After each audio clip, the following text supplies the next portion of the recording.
반갑습니다. 9월 22일 주일 큐티 스케치 시간입니다. 오늘 본문은 느헤미야 11장 1절부터 9절까지의 말씀입니다. 오늘 본문은 이렇게 시작합니다.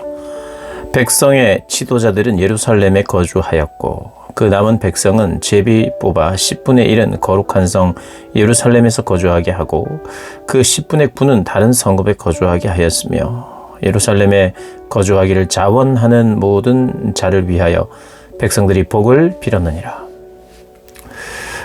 오늘 본문 11장부터 마지막 13장까지는 이제 이 공동체, 이미 성벽을 재건하고 앞에서 이제 1장부터 6장까지 성벽 재건에 대한 이야기가 있었죠. 그리고 7장부터 10장까지는 이제 예배에 대한 영적인 신앙의 갱신을 위한 그런 회개, 결단, 헌신, 언약 이런 이야기가 있었죠.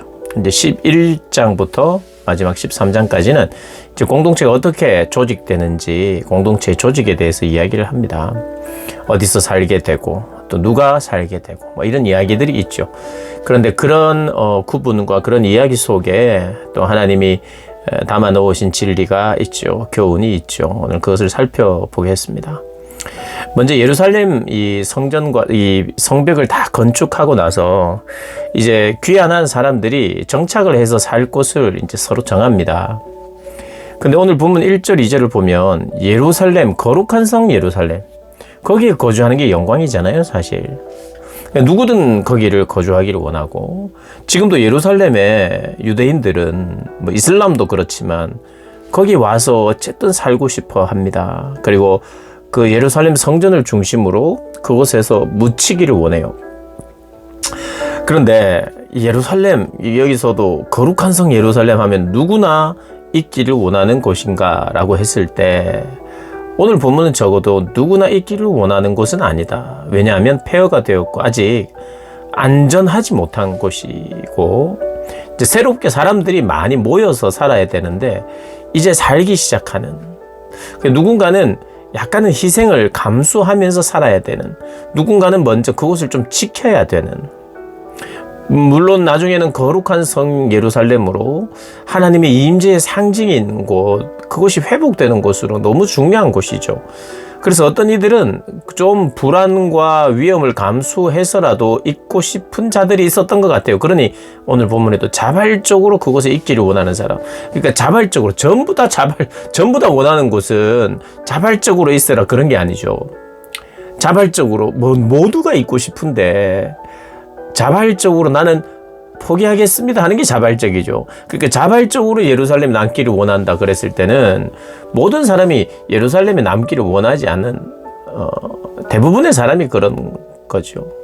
그래서 누군가는 살아야 되고 누군가는 지켜야 되고, 그래서 백성의 지도자들이 모범적으로 그곳에서 삽니다. 이게 공동체의 참된 모습이에요. 지도자들이 모범을 보이는 거예요.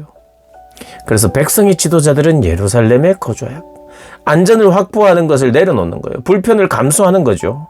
모범적이고 헌신적인 모습을 먼저 지도자들이 보여줍니다. 그리고는 누군가는 우리가 여기에 있어야 되니까 제비를 뽑아서 10분의 1만큼만 여기에 있게 하자. 제비를 뽑았어요. 그런데 오늘 2절에 보면 예루살렘에 거주하기를 자원하는 자는 그 남을 수 있게 됐던 거예요. 그러니 종합해 보면 제비도 뽑았지만 자원자도 받은 거예요. 그렇게 우리가 보는 거죠. 그랬더니 자원하는 자들에 대해서 하나님 백성들이 복을 빌었어요. 이런 의미입니다. 백성들이 참 귀하다, 이런 선택을 해줘서 고맙다, 그리고 칭찬해 주는 거예요. 그리고 복을 빌어주는, 위험을 감수하고 자신의 안전을 내려놓는 귀한 사람들에게 박수를 보내주고 칭찬을 하고 복을 빌어주는.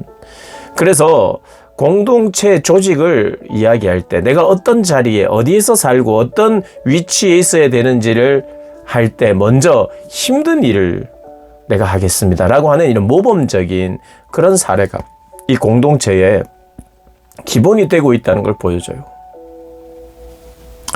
그리고 이제 지도자들 유다 자손, 베냐민 자손 순으로 이렇게 성읍에 거주하였더라 하는 그런 내용이 나옵니다. 처음부터요, 느헤미야가 시작되는 처음부터 누군가는 위험을 감수해야 됐습니다. 누군가는 헌신해야 했어요. 그게 누굽니까? 느헤미야예요. 느헤미야는 자신의 안전, 자신의 부귀 영화를 내려놨어요. 무엇을 위해서요? 공동체를 위해서요.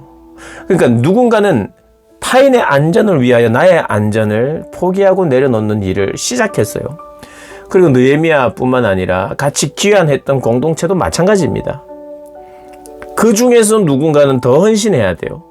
헌신하는 무리들 중에 또 거기에서 그 누군가는 헌신이 필요합니다. 그 누군가는 또 불편함을 감수하고 또 시간이 지나면서 어떤 문제가 생겼을 때 어떤 공동체의 움직임이 필요할 때 어쨌든 좀 거룩한 일을 할 때, 주의 일을 할 때 누군가는 헌신해야 돼요.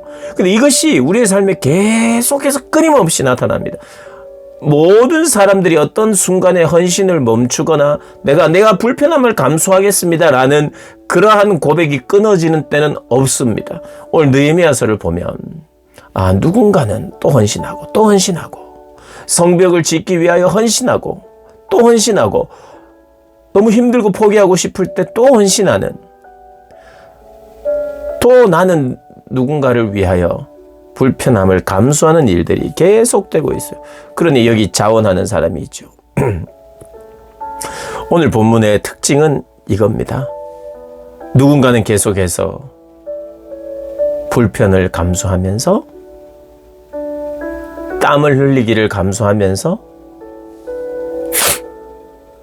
헌신하면서 내려놓으면서 그렇게 하는 사람이 있어야만 이게 공동체가 굴러가요.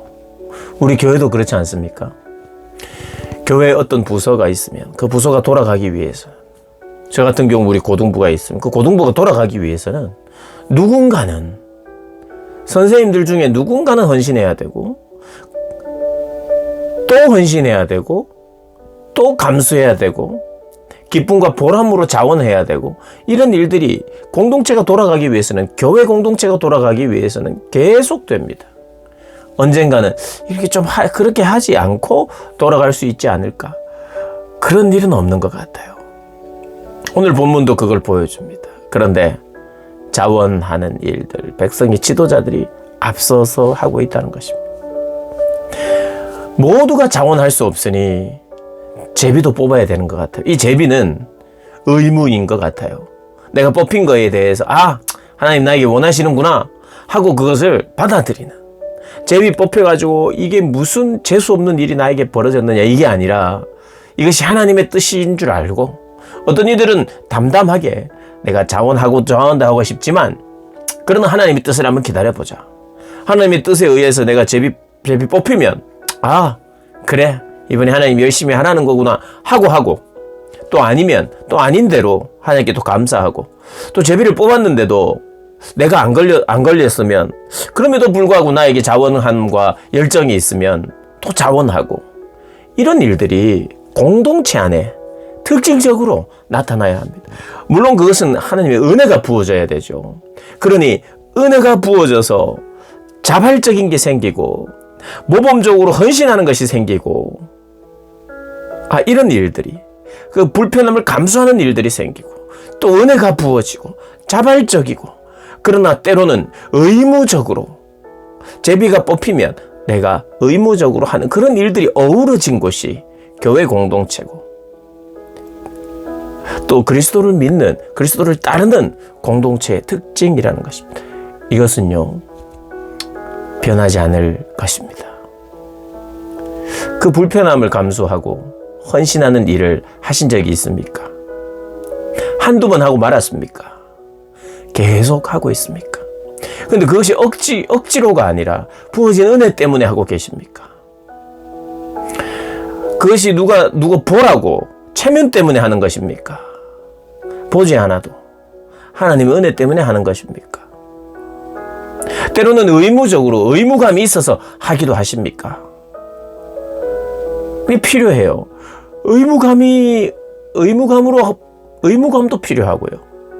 자발적인 것도 필요하고 규칙적인 것도 필요하고 하나님의 공동체에 모든 것이 필요하리라 믿습니다. 그래서 자발적으로 또 의무를 가지고 책임을 가지고 부어진 은혜에 따라 헌신하며 나아가는 우리 모든 분들 되시기를 주님의 이름으로 축복합니다.